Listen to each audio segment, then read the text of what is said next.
donc du coup, merci à toutes et à tous d'être venus pour la rencontre autour du premier roman de Christine, qui s'appelle Au Royaume des Aveugles.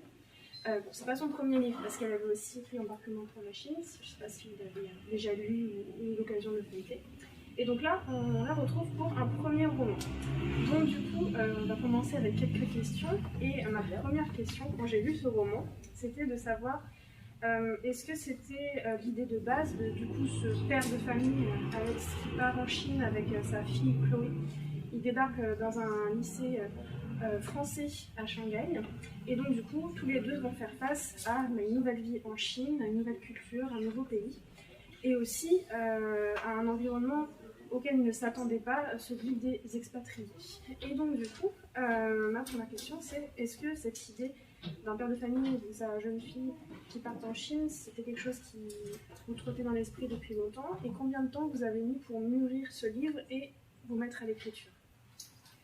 Alors bonsoir à tous tout d'abord et merci d'être là. Alors, est-ce que c'est une idée qui a mis du temps à mûrir dans ma tête? Oui et non. Alors il faut savoir que l'idée de ce roman vient du fait que j'ai moi-même exercé au lycée français de Shanghai. Donc c'est l'histoire, le cœur de l'intrigue de ce livre. Et donc on va dire que lorsque j'exerçais dans ce lycée, je me suis retrouvée dans des situations suffisamment romanesques pour me dire il faut en faire un livre. Voilà. Donc bon, c'était un petit peu ça, même si c'était à l'époque peut-être une idée un peu en l'air, c'était pas forcément un projet sérieux. Et au moment où j'ai quitté Shanghai et donc j'ai quitté cet environnement de travail, c'est là où j'ai ressenti une urgence en fait de raconter cette histoire-là, de poser un certain nombre de choses par écrit pour qu'elles existent, pour qu'elles soient dites. Et ensuite, pour ce qui est de l'élaboration, c'est-à-dire à partir du moment où j'ai décidé de travailler sur ce sujet et le moment où j'ai commencé à l'écrire, en fait, moi j'ai une façon de travailler que certains écrivains ont également, c'est-à-dire que j'ai toute une phase de construction et de réflexion où je n'écris pas encore vraiment le roman, mais je vais écrire énormément de pages préliminaires pour faire connaissance avec mes personnages et mon sujet. C'est-à-dire que je sais le message auquel je veux que mes lecteurs arrivent, mais je ne sais pas qui vont être les personnages qui vont porter ce message, par qui l'histoire va être incarnée, quelles vont être les péripéties, etc. Donc ce temps-là de maturation, il est chez moi assez long. On va dire, pour ce livre-ci, je pense presque 6 mois. Donc 6 mois quand même d'écriture, mais c'est une écriture qui est vraiment exploratoire, voilà, je veux dire comme ça. Et ensuite, quand j'avais suffisamment de matière et que j'avais la sensation que je connaissais bien mon sujet et mes personnages, là j'ai commencé à écrire. Donc du coup, c'est vraiment une phase de construction. Et j'en viens à ma question, est-ce que dans cette phase de construction, vous savez déjà ce qui va advenir de vos personnages tout au long du roman? Ou est-ce que vraiment vous faites partie de ces autrices, par exemple, qui peuvent se laisser emporter par leurs propres personnages ou par des situations qui leur échappent au fil de leur écriture? Non, j'aime bien avoir le contrôle. Ouais. J'aime bien savoir où je vais. J'ai aussi un souci tout au long de mon travail de cohérence. Ça, c'est vraiment... voilà, je crois que c'est ce que je garde en tête, en tout cas quand je construis et que je vais jusqu'au bout du premier jet.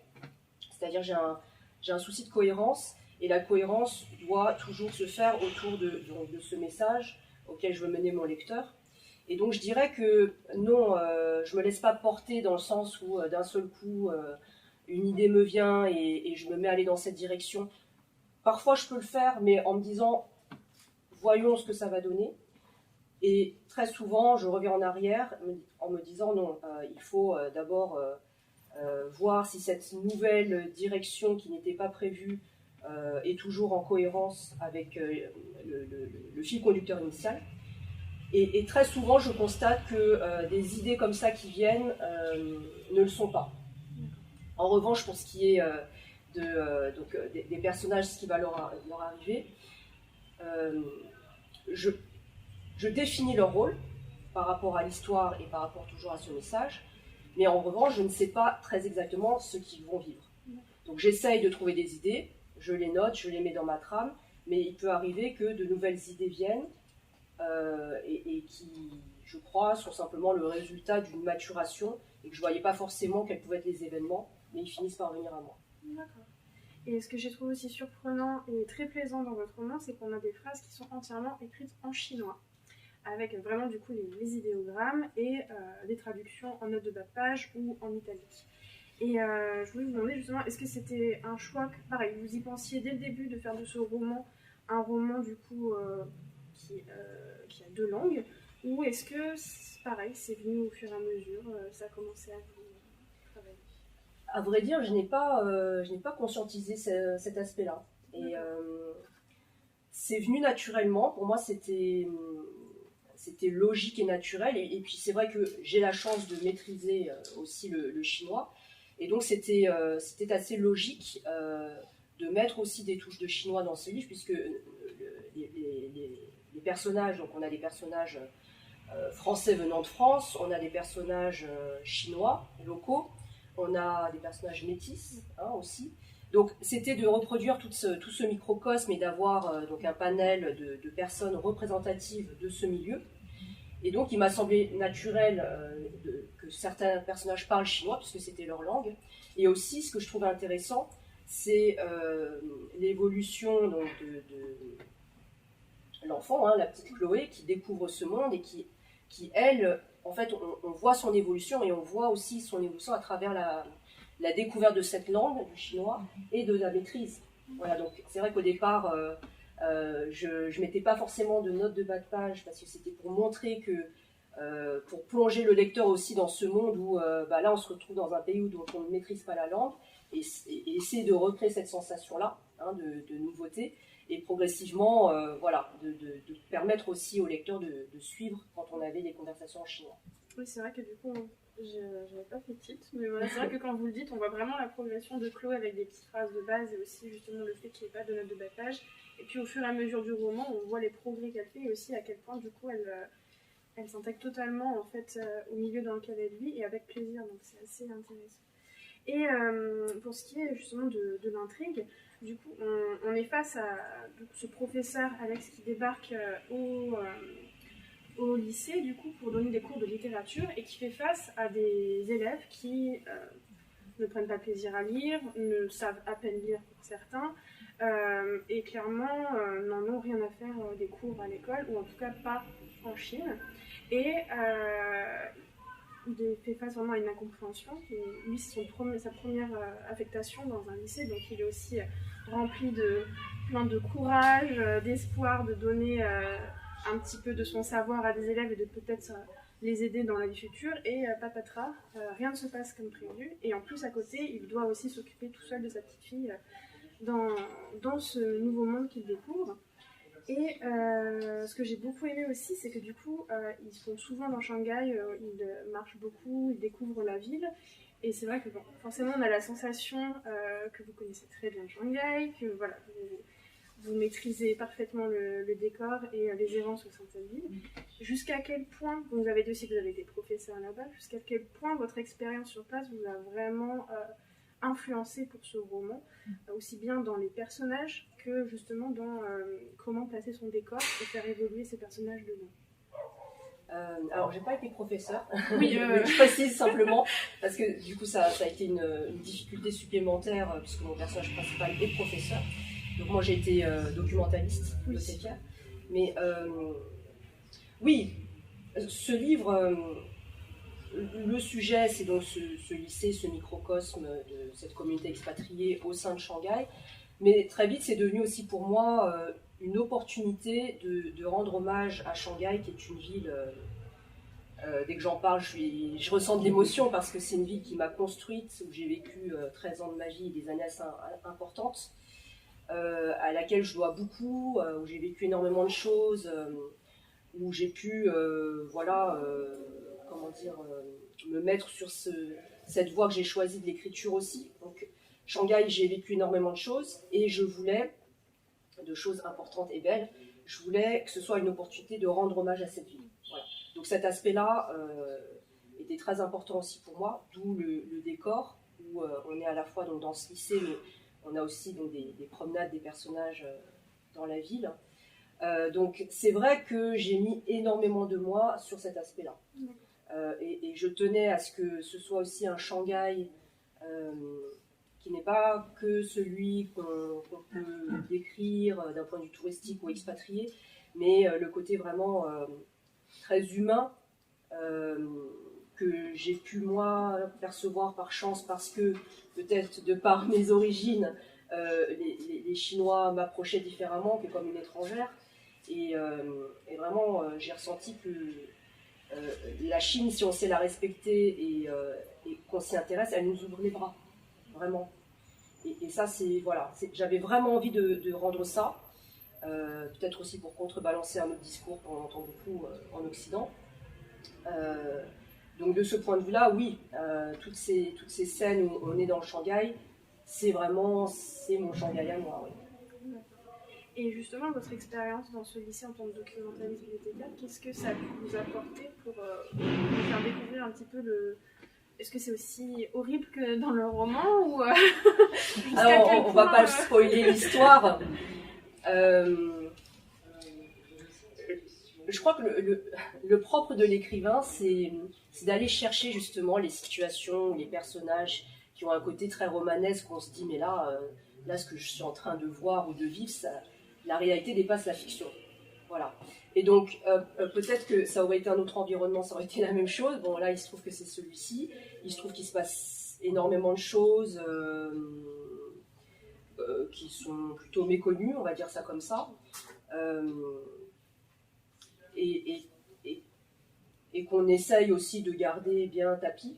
Et voilà, moi, j'avais envie plutôt d'en parler, de mettre des mots sur ce qui n'est pas dit. Justement, on va parler des thèmes de ce livre. Donc, dans ce livre, on voit aussi déjà le harcèlement scolaire qu'on peut trouver dans tout lycée, tout collège, tout établissement scolaire, mais là, c'est bien présent. Aussi, le mépris que certains occidentaux, certains expats ont envers les Chinois ou envers des classes sociales différentes. Le deuil aussi d'un parent proche. Et puis, cette vocation de l'enseignement d'Alex, cette volonté de sortir ces jeunes de leur aveuglement. Bon, après, quand vous aurez fini le livre, vous comprendrez mieux le titre. Et justement, la question que je me posais, c'est... il y a vraiment plein de thèmes, mais ils ont tous leur place dans le livre. Il n'y en a pas un qui est moins traité que l'autre. Ou en tout cas, on a les réponses qu'on attend, et dans certains cas, même si on n'a pas forcément les réponses, on a une ouverture qui nous permet de nous faire notre propre idée. Comment vous arrivez au moment de la rédaction justement de votre roman à essayer de vous organiser au niveau de dire j'aimerais bien parler de ça, mais est-ce que ça va pas faire trop par rapport à ça, ou comment je vais doser la manière dont je vais en parler?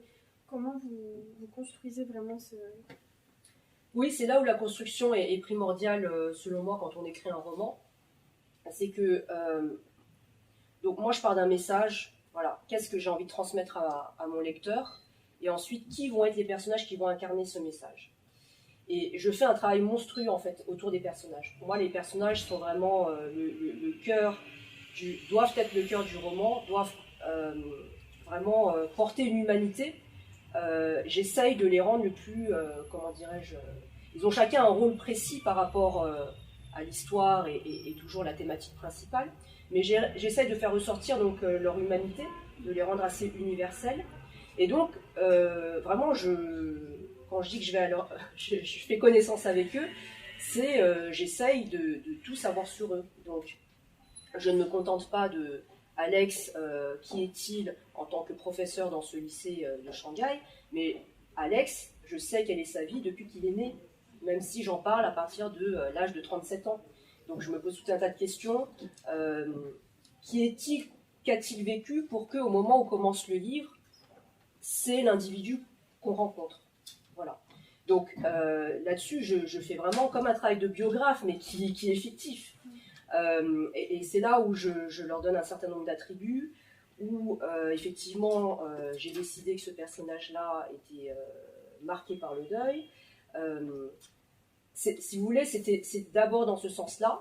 quelle est l'histoire de ce personnage, et donc ensuite il a un certain vécu, mais c'était pas forcément calculé que j'allais parler du deuil. Voilà. Dans ce cas-là précis. Et je fais la même chose pour tous mes personnages principaux et secondaires. Donc ce travail-là peut prendre plusieurs mois. Et ensuite, il y a effectivement toute une organisation, c'est-à-dire que j'identifie mes thématiques principales, et ça va peut-être vous paraître un peu étrange, mais je travaille sur un tableau Excel, où j'ai mes colonnes, donc colonne l'école, colonne racisme, colonne déni, etc., etc. Et ensuite, j'identifie pour chaque scène quelle scène traite de telle thématique. Et ça me permet d'avoir une vision assez globale du dosage, en fait.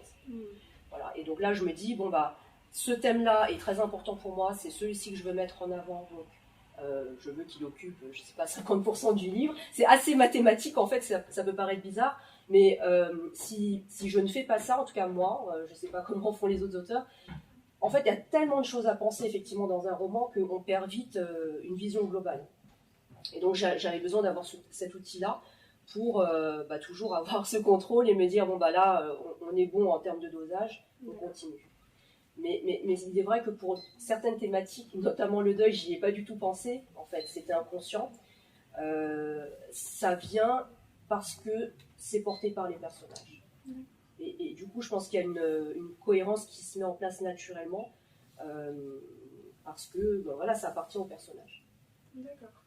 Et oui, un thème en particulier qui m'a marqué, c'est justement ce mépris qu'ont certains occidentaux envers les Chinois. Par exemple, on a Xiaoma qui débarque de la province, qui est une femme qui a une petite fille qui l'attend dans son village, qui malheureusement est malade, et donc ils ont besoin d'argent pour payer ses frais médicaux.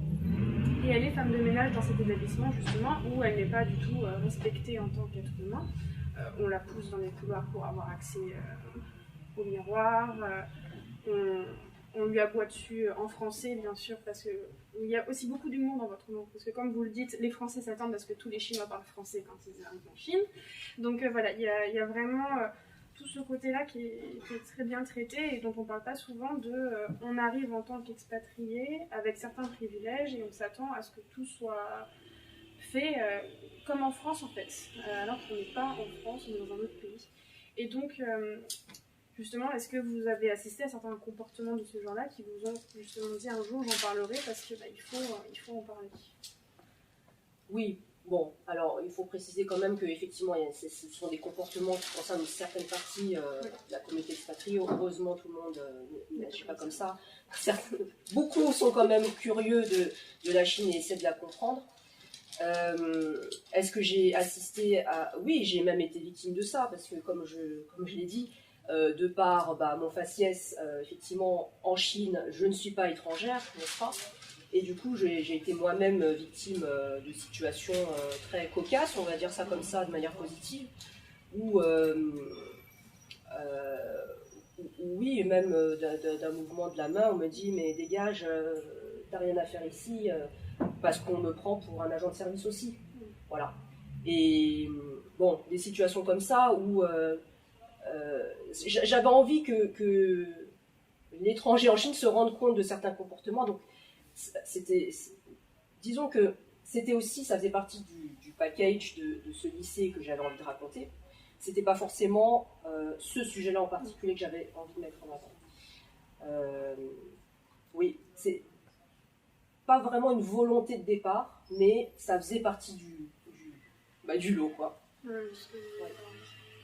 Et dans ce livre, on évoque aussi justement la détresse de certains enfants qui, du coup, arrivent en Chine propulsés dans un nouveau pays, dont les parents sont aussi, font face aussi à l'étranger, ont un boulot qui leur prend beaucoup de temps, ils sont confiés à des AI, et du coup, ils ne voient à peine leurs parents, l'école, ça ne les intéresse pas.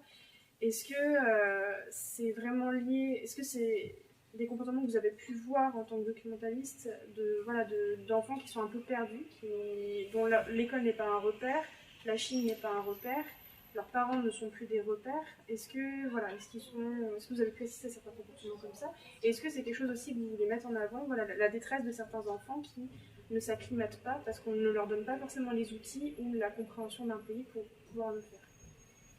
Oui, encore une fois, je pense que c'est comme le mépris dont on parlait, ça fait partie malheureusement du package. Moi, personnellement, j'ai pas forcément eu des élèves qui sont venus se confier à moi là-dessus, mais j'ai entendu beaucoup de choses, oui, à ce sujet. Voilà, notamment en échangeant avec les infirmières scolaires, par exemple, où, oui, on entendait beaucoup de choses qui faisaient peur. Ouais. Vraiment le fait d'être perdu et de ne pas avoir de personnes vers qui se tourner aussi, parce que c'est ça qu'on voit aussi dans le roman, c'est on se tourne vers les infirmières scolaires ou vers certains profs quand ils osent ouvrir un peu la porte des confidences, mais sinon ils sont un peu perdus au milieu des adultes. Est-ce que l'auteur peut nous lire un extrait? Parfait. Oui, oui. Alors justement, l'extrait que j'ai choisi, c'est un de ces moments où les personnages se promènent, sont dans Shanghai, sont portés par la ville. Ces moments-là ont été pour moi les plus difficiles à écrire, parce qu'il y avait un réel enjeu. Ça me tenait tellement à cœur de réussir à rendre ce Shanghai-là, moi, que j'aime profondément, que voilà, là, le nombre de versions, je les compte plus. Ok, bon. Alors, juste pour situer, donc c'est Alex, le personnage principal, qui donc est dans Shanghai de nuit. Alex marchait à une cadence sportive pour ne pas laisser le froid l'engourdir. Combien de kilomètres avait-il parcouru? Depuis combien de temps était-il dehors? Il n'était plus sur la partie aménagée du Bund, mais de retour sur le bitume fraîchement coulé de la ville. Il aperçut un attroupement, s'en approcha et découvrit un petit embarcadère auquel était amarré un vieux rafio. Sans réfléchir, il acheta un billet au guichet. I-yuan, indiquait la pancarte. Les chiffres et le caractère yuan étaient à peu près les seuls idéogrammes qu'Alex savait déchiffrer. Il se mêla aux passagers. Des hommes et des femmes d'allure modeste montèrent avec leurs scooters, d'autres avec leurs vélos, d'autres encore, comme lui, étaient simplement à pied. Sortis de nulle part, ils étaient apparus nombreux et avaient pris place sans bousculade, comme dans un mouvement de résignation. La traversée du fleuve le bouleversa autant qu'elle l'apaisa. Sur le bac régnait une ambiance à la fois mystérieuse et revigorante. L'obscurité était salutaire et le silence presque solennel. Seul le léger roulis du bateau et le clapotis de l'eau rappelaient qu'ils étaient en mouvement dans cet instant immuable. Au loin, des cargos avançaient de manière imperceptible sur l'impérial fleuve jaune. Ce passage d'une rive à l'autre était rempli de grâce et de poésie, de langueur et de recueillement. Pendant les quelques minutes que dura le trajet, Alex se sentit étrangement relié aux autres passagers, dans une même communion. Il n'était jamais plus à l'aise que dans ces moments-là, entouré d'inconnus. Il écouta la nuit avec attention. Elle était impénétrable, comme toutes ces âmes qui se trouvaient au même endroit, au même instant. Il aurait voulu imprimer le souvenir de cette traversée de façon indélébile, en retenir chaque seconde. Rien de grandiose pour ceux qui ne comprenaient pas le besoin de solitude. Lorsque le bac toucha l'autre rive, Alex regretta la fin de ce moment de quiétude. Une fois sur la terre ferme, les passagers qui n'avaient formé qu'un durant la traversée partirent chacun dans une direction et disparurent presque aussitôt. Le débarcadère donnait sur une vue sombre de poudrerie. Alex décida de prendre pour direction les lumières qu'il apercevait au loin. Au bout de quelques minutes, il reconnut les immeubles. Lutzatway. Il approchait du quartier financier de la ville nouvelle, qu'il voyait d'un angle inédit. Il avança encore et se trouva à présent au pied des gratte-ciels qu'il avait admirés plus tôt lorsqu'il était sur la promenade du Bund, côté Poussy. La vision était surréaliste. Il était minuscule à côté des buildings qui lui faisaient penser aux jambes droites d'un colosse. Ce sentiment de petitesse lui convenait bien. Shanghai lui ouvrait les bras et l'invitait à se mettre en marche avec elle. Ses pas le conduisirent sur une autre partie des berges du Huangpu. De ce côté-ci du fleuve, la promenade avait des allures plus réservées, mais la vue sur les anciens bâtiments coloniaux qui s'érigeaient dans une lumière dorée était tout aussi splendide. Alex s'avança jusqu'au bord de l'eau, s'appuya sur la rambarde et prit une grande respiration. Malgré le froid humide qui s'infiltra de manière incisive dans ses narines jusqu'à ses voies respiratoires, il se sentait enveloppé de cette grâce nocturne propice à la contemplation. Il pensa au nombre de vies que contenait le monde, aux âmes désespérées qui cheminaient, les yeux fermés vers leur propre précipice. Combien en sortiraient vivantes? Combien choisiraient d'ouvrir les yeux avant qu'il ne soit trop tard?